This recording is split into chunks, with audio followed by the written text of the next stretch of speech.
Hello mga kababayan! Ayan! Walang magiging problema ang bansa natin kung susunod lang ang lahat sa konstitusyon.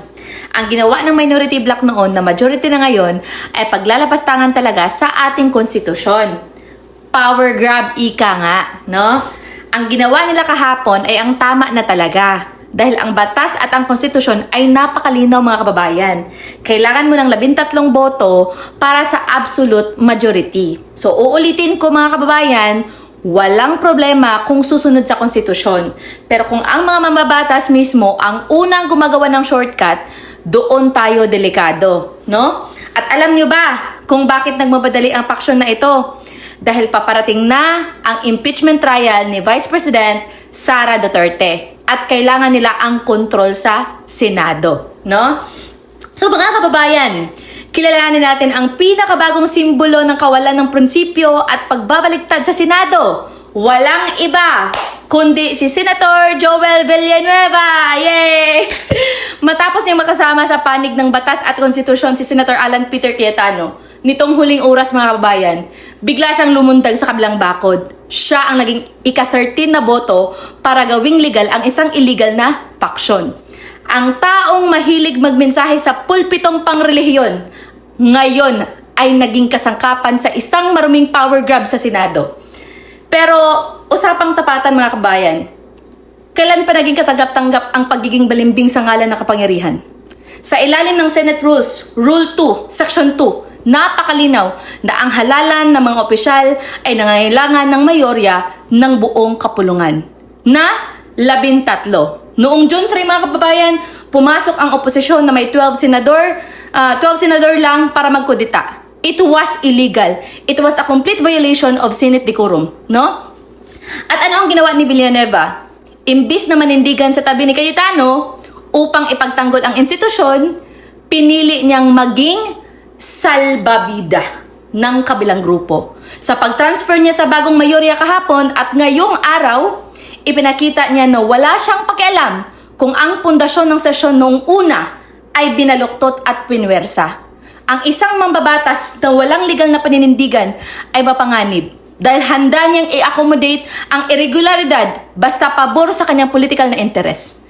Pero ang mas masakit dito mga kababayan, born again Christian ka, Senator Villanueva.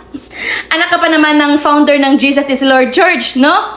Kaya nga ang daming kapatiran sa pananampalataya ang kinasusuklaman ang ginawa mong pagbaliktad sa oras na matinding labanan sa prinsipyo.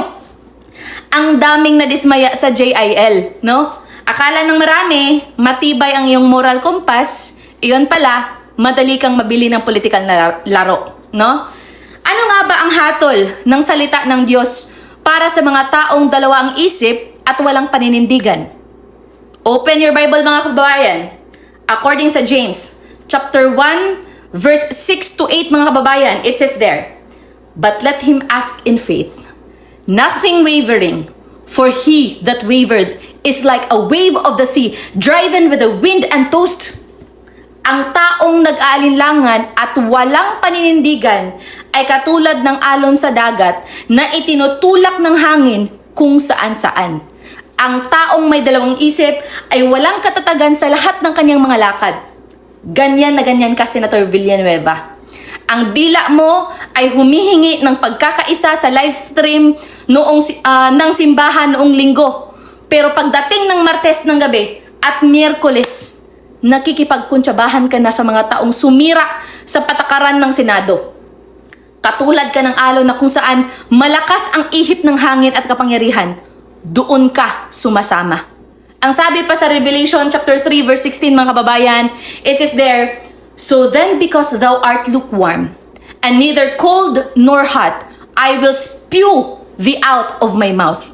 Dahil ikaw ay dambong at hindi mainit o malamig, isusuka kita sa aking bibig. Iyan ang tingin sa iyo ngayon ng taong bayan at ng mga kapwa mo mananampalataya. Isang taong walang init ng paninindigan. Mga kababayan, nakuha na nila ang numero ngayon dahil sa pag-transfer ni Villanueva. Pero ang kasaysayan at ang Korte Suprema ang huhusga sa kanila. Kahit mag-special session pa sila, hindi mabubura ang katotohanan na nagsimula sila sa unconstitutional na paraan. Manatili tayong gising. Huwag tayong magpaloko sa mga lobong nagbibihis tupa sa pulpito. Nasa likod tayo ng totoong batas, mga kabayan. I-share ang video na ito para mabunyag ang tunay na kulay ng mga balimbing sa Senado. Mag-comment din, no? Mag-comment din ng inyong saloobin sa ibaba. God bless sa totoong natitirang mga may prinsipyo sa Pilipinas.